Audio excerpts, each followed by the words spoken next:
Hey guys, I wanted to do a little review on a floor jack I just purchased, and I also wanted to give some insight on when you're shopping for a jack, some of the things that you should look for so that you know you're getting a good jack or not getting a good jack.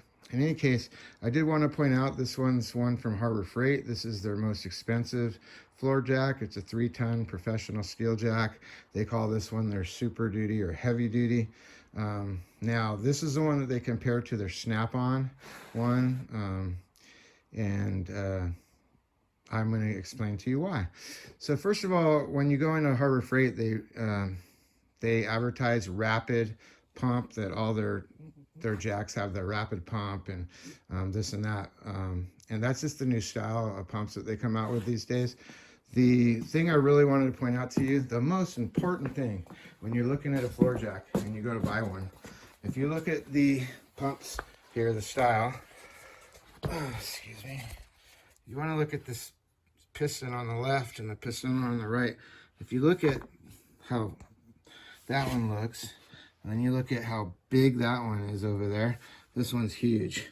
That's what you really want to look at. You want that really, really big piston in there. That is what makes the difference between how many times you have to push this up and down to get that jack to come up. Literally, this one, when you close it and you pump this from the top to the bottom, 1, 2, 3 and a half, and it's all the way up. This one, when you pump it, let me get it tight here real quick. Okay, here we go. 1, 2, 3.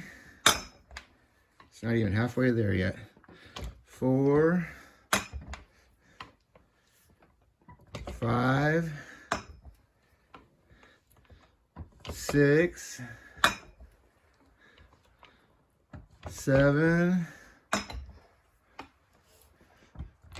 8, 7 and a half, 7 and a half. So this one took 7 and a half floor jacks to get it up, and this one literally took 3 and a half. Now, did I have that loose? I must have had it loose. So anyway, 3 and a half. So this one took 8 jacks to get it all the way up. And then watch how long it takes to go down. Watch how this one goes.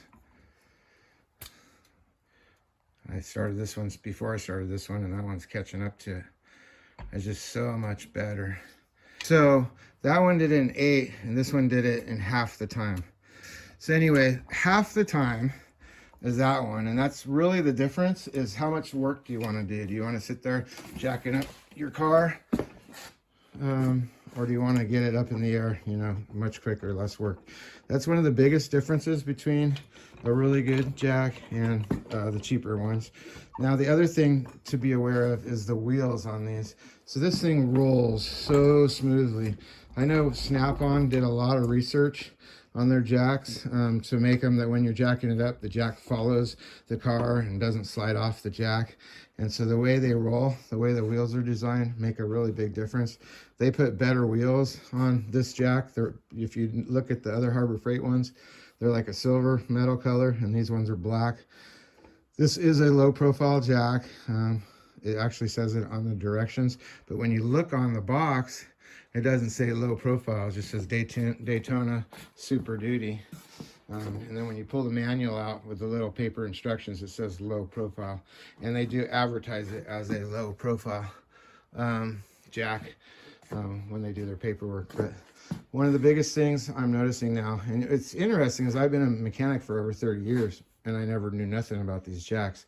So every time I go into Sears or anywhere else, I would just make sure I got the low profile one that went under, to get under cars, and I didn't pay any attention to, you know, I wasn't willing to spend the extra $100 because I didn't realize that that was the difference. So I thought I'd point that out to you guys. The other thing is, so this brand that I'm using is very similar to the Harbor Freight ones, the cheaper ones, because it has the same type of rapid pump. But this jack is actually a Costco brand one, and this is a Harbor Freight brand one. You can see that this one's a little bit longer, so it's going to go under the car a little bit better. And it's just much better jack. Some of the other key components of this jack that I really like are this pull deal here. So on this one you have a screw, you have to unscrew it if you want to take the handle out. On this one you just give it a pull back, and it just slides out. This also has a quick release here. You push this in and you can take the top handle off, where this one has a screw in it. So anyway, I hope this helps you guys out in shopping for a new floor jack, and thanks for watching.